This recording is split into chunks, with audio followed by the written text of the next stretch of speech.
चलो ठीक है, पहला हमारा टॉपिक है पत्र। ठीक है, तो हम पत्र किस में लिखेंगे, इंग्लिश में भी लिखेंगे और हिंदी में भी लिखेंगे। ठीक है, तो मैं पहले बता रहा था कि जो बच्चे सीबीएसई के हैं उनका स्ट्रक्चर अलग है, जो बच्चे एनआईओएस के उनका स्ट्रक्चर अलग है।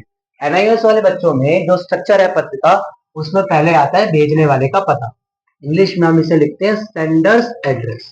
ठीक है, इसके बाद हम एक लाइन छोड़ के लिखते हैं डेट, एक लाइन छोड़ के हम लिखते हैं टू। अब वो जिसके लिए भी है, ठीक है, उसका पद क्या लिखेंगे, उसका इंग्लिश में बोलेंगे पोस्ट। ठीक है, जो भी आप जिस भी व्यक्ति को आप लेटर लिख रहे हो उसका पोस्ट।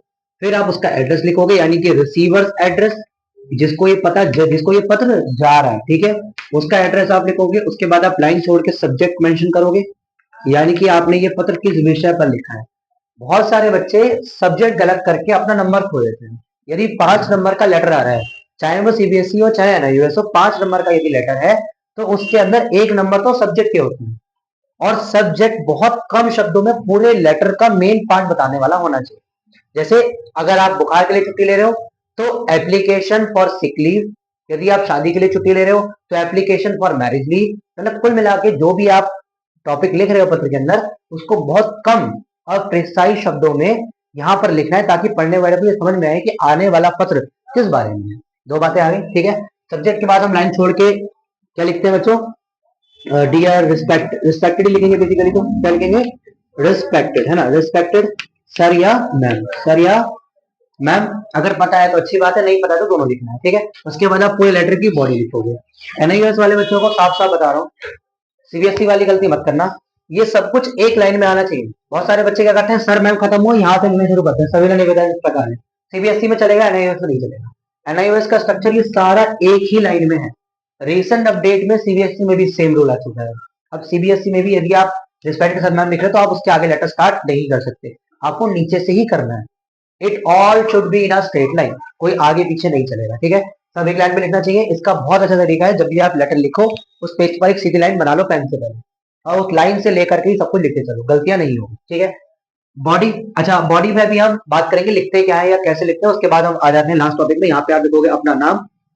और क्योंकि ये लेटर कैसा है बच्चों, फॉर्मल है, लेटर कैसा है ये, फॉर्मल, इसका मतलब आपका खुद का कोई पद है। ठीक है, और यहाँ पर आप फिर अपना पोस्ट मेंशन करोगे। ठीक है, मैं फिर समझा देता हूँ। लेटर्स यानी पत्र दो प्रकार के होते हैं, एक होता है फॉर्मल यानी कि औपचारिक, एक होता है इनफॉर्मल यानी कि अनौपचारिक। औपचारिक पत्र हर उस व्यक्ति को भेजा जाता है जिनसे हमारा पर्सनल या निजी संबंध नहीं है, जैसे प्रधानाचार्य, आपके कंपनी के मालिक, आपके टीचर्स, आपके बैंक का मैनेजर, कोई भी वो व्यक्ति, पुलिस अधीक्षक, संपादक यानी कि जो अखबार में एडिटर वेडिटर जो छापते हैं, हर वो व्यक्ति जिसको आप निजी तौर पर नहीं जानते, वो सारे फॉर्मल लेटर या औपचारिक पत्र में लिखे जाते हैं। ठीक है, उसको लिखने का स्ट्रक्चर पूरा ये है, इसमें आप पूरी पूरी बात लिखोगे।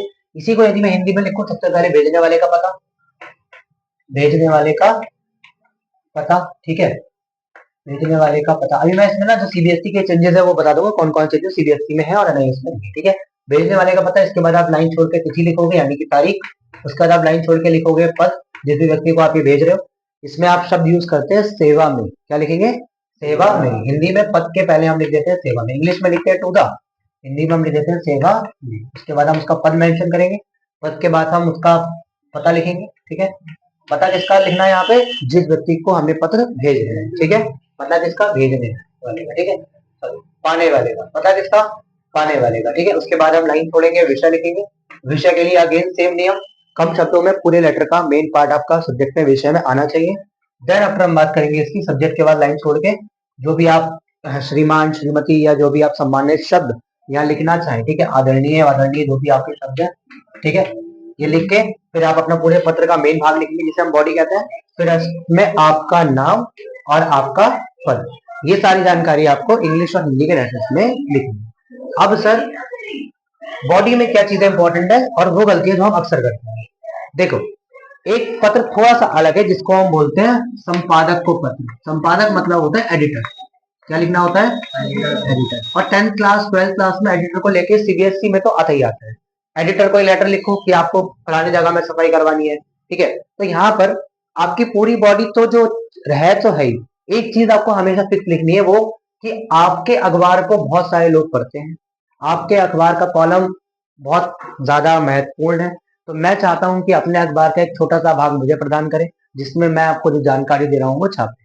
कुल मिला के यदि आप किसी अखबार के संपादक हो, आप हो, और कोई आपको कोई काम के लिए लेटर भेज रहा है, तो आप उसका काम तभी तो करोगे जब उसमें आपका कोई फायदा हो। अब वो व्यक्ति आपको जब ये सामने से बोल रहा है यार भाई आपका अखबार बहुत बढ़िया है, बहुत सारे लोग पढ़ते हैं, बहुत वैल्यूएबल अखबार है आपका, तो आपकी तारीफ हुई, तो आप उसकी बात मान जाओगे।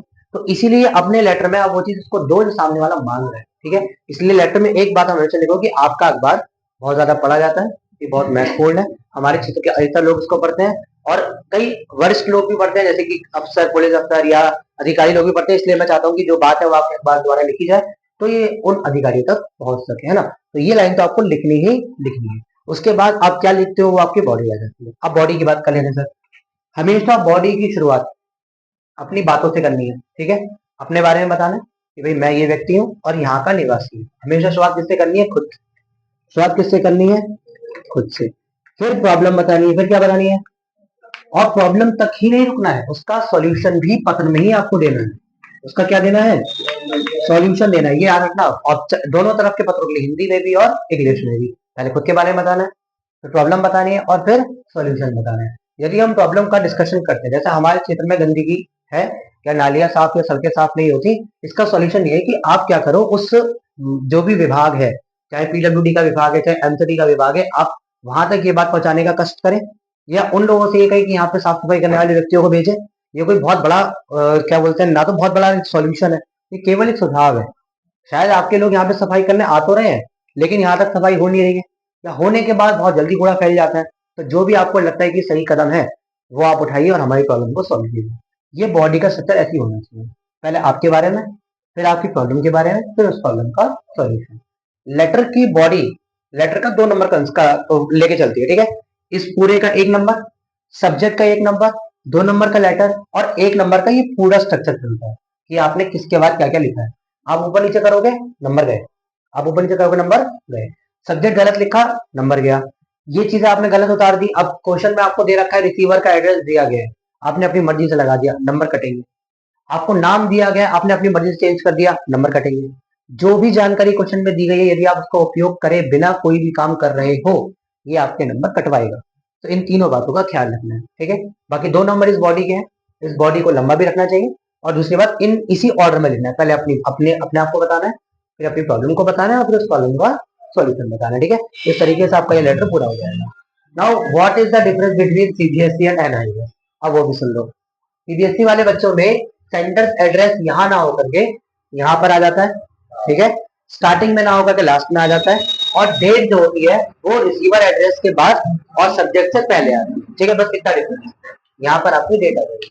तो शुरुआत होगा टू द पोस्ट, जहां भी उसका एड्रेस है, उसके बाद लाइन छोड़ के डेट, फिर लाइन छोड़ के सब्जेक्ट, फिर लाइन छोड़ के सैल्यूटेशन, उसके बाद आपकी बॉडी, नाम, पद और आपका पता। बस ये 2 डिफरेंस है।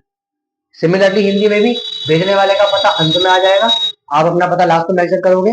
बीच में तो देखो पत्र में करोगे, एनआईओएस वाले हो चाहे सीबीएसई वाले हो, मेरा नाम तन्मय गुप्ता है और मैं फलाने जगह पे रहता हूँ, ये तो मुझे वैसे भी लिखना है। It's not a new thing, है ना। इस बात का आप ध्यान रखो। पहली बात क्लियर हो गई।